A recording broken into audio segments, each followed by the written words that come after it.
আপনি কি জানেন নবী পাক সাল্লাল্লাহু আলাইহি ওয়াসাল্লামের সবচেয়ে প্রিয় কি ছিল? তিনি জানিয়েছেন, কুররাতু আইনি ফিস সালাহ, অর্থাৎ নামাজে রয়েছে আমার চোখের শীতলতা, আমার আত্মার শান্তি। নামাজ ছিল তার চোখের আরাম। অথচ দেখুন, আমরা যারা নিজেদেরকে রাসূল সাল্লাল্লাহু আলাইহি ওয়াসাল্লামের আশেক বলি, আমাদের অবস্থাটা কেমন? আমাদের অন্য 4 ওয়াক্ত নামাজ তো হয়ে যায়, কিন্তু ফজরে এসে যেন সব ভেঙে যায়। আশেকে রসুলের ফজর নামাজ কাজা হয়ে যাচ্ছে। কখনো ভেবেছেন, যদি আপনার ভোরবেলা জরুরি ফ্লাইট থাকে বা কোনো গুরুত্বপূর্ণ মিটিং থাকে, তখন আপনি কি করেন?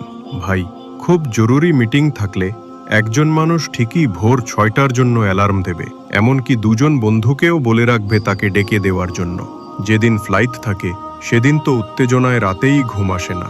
একটি ট্রেন, একটি বাস, একটি চাকরি বা একটি জাগতিক মিটিংয়ের জন্য আমাদের এত প্রচেষ্টা। তাহলে যে নামাজ আমাদের নবী সাল্লাল্লাহু আলাইহি ওয়াসাল্লামের সবচেয়ে প্রিয় ছিল, সেই ফজরের নামাজের জন্য কেন আমাদের মনে সেই গুরুত্ব তৈরি হয় না? আসুন, আজ থেকে আমরা প্রতিজ্ঞা করি, আমাদের ভালোবাসাকে কাজে প্রমাণ করি। আমাদের চোখের শীতলতা যেন আবার সেই ফজরের নামাজেই ফিরে আসে। আল্লাহ আমাদের সবাইকে নামাজের গুরুত্ব বোঝার এবং তা সময় মতো আদায়ের তৌফিক দেন। আমিন।